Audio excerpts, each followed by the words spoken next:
फंस गए आईआईटी बाबा। आईआईटी बाबा दरअसल अपने कारनामों के लिए चर्चा में रहे, लेकिन आईआईटी बाबा को पुलिस उठा ले गई। होटल से पुलिस ने आईआईटी बाबा को हिरासत में ले लिया।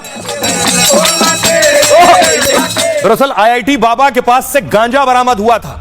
पुलिस को गांजा मिला, उसके बाद पुलिस जो है आईआईटी वाले बाबा को ले गई, एनडीपीएस एक्ट के तहत उठाकर ले गई। अगली तस्वीर देखिए, बाबा जब थाने में थे तब थाने के बाहर तस्वीर आप देख रहे हैं। बाबा से मीडिया वालों ने सवाल पूछा कि आपको पुलिस क्यों लाई है।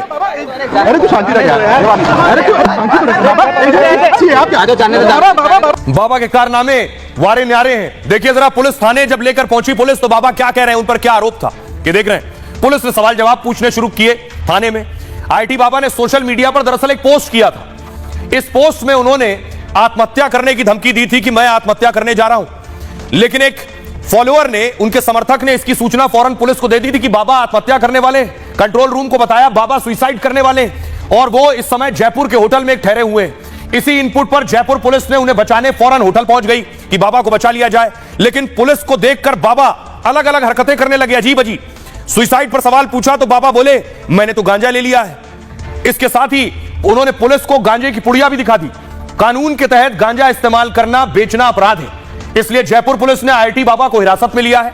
थाने में लाने के बाद पुलिस ने उनसे गांजे पर सवाल जवाब किए। हालांकि गांजे की मात्रा कम होने से आईआईटी बाबा को जमानत पर छोड़ दिया गया।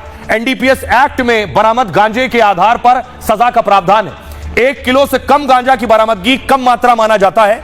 ऐसे में 1 साल की सजा और 10,000 जुर्माने का प्रावधान है। एनडीपीएस एक्ट के तहत पुलिस ने आईआईटी बाबा पर केस दर्ज कर लिया है। हालांकि आईआईटी बाबा से सिर्फ 1.5 ग्राम गांजा ही जब्त हुआ है, इसलिए उन्हें थाने से ही जमानत पर रिहा कर दिया गया है। फिलहाल पूछताछ के लिए पुलिस आगे भी उन्हें थाने बुला सकती है। आईआईटी बाबा का कहना है उनके पास थोड़ा सा प्रसाद मिला है। प्रसाद पर केस करोगे तो कुंभ में इतने सारे लोग पीते हैं, क्या इतने सब लोगों को पुलिस गिरफ्तार कर पाएगी? आइए अब आपको सुनवाता हूं। बाबा थाने से बाहर आए, सुनिए जरा क्या कह रहे हैं। अरे यार, वो जैसे वो प्रसाद होता ना, वो तो हाँ गांजा वो थोड़ा सा उनको मिला, वो हाँ प्रसाद का वो तो मैंने खुद ही चेकिंग नहीं, मैंने खुद ही बोला वो आए तो पता नहीं क्या किसी ने ऐसे बोल दिया कि बाबा जी आत्महत्या कर रहे हैं, क्या अजीब से केस का बहाना लेके आए ना। आइए अब आपको बताऊं बाबा के कारनामों की लिस्ट कितनी लंबी हो गई है। पहले बाबा की तारीफ में लोग वाह वाह करते थे, आईआईटी से पढ़ा हुआ शख्स, अब क्या क्या कर रहे हैं। आईआईटी बाबा हरियाणा के एक जाट परिवार में जन्मे। उन्होंने आईआईटी बॉम्बे से एरोस्पेस इंजीनियरिंग की, कनाडा में एयरप्लेन मैन्युफैक्चरिंग कंपनी में काम किया। इसके बाद लाखों की नौकरी छोड़कर संन्यास ले लिया। महाकुंभ में एक इंटरव्यू से सोशल मीडिया के स्टार बन गए। तभी से लगातार आईआईटी बाबा विवादों में भी चल रहे हैं, और विवादों की लिस्ट देखिए।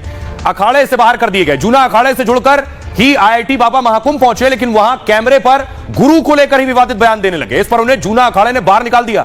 अखाड़े के आसपास आने तक पर इनके पाबंदी लगा दी गई। इतना ही नहीं, इसके बाद कुछ दिन पहले आईआईटी बाबा का एक वीडियो वायरल हुआ। इसमें उन्होंने कहा कि वो खुद भगवान विष्णु के अवतार हैं। भगवान महादेव ने उन्हें बताया है कि वो ही विष्णु हैं। जब सब शक्तियां मिल जाएंगी तो सुदर्शन से सबको काट देंगे, और अगर सुदर्शन से नहीं कटे तो त्रिशूल से खात्मा कर देंगे। साथ ही आपको याद होगा भारत पाकिस्तान का मैच था। भगवान वाले दावे के बाद बाबा ने क्रिकेट पर भविष्यवाणी की, कहा चैंपियंस ट्रॉफी भारत की टीम पाकिस्तान से हार जाएगी चैंपियंस ट्रॉफी में। हालांकि भारतीय टीम ने मैच में 6 विकेट से पाकिस्तान को हरा दिया।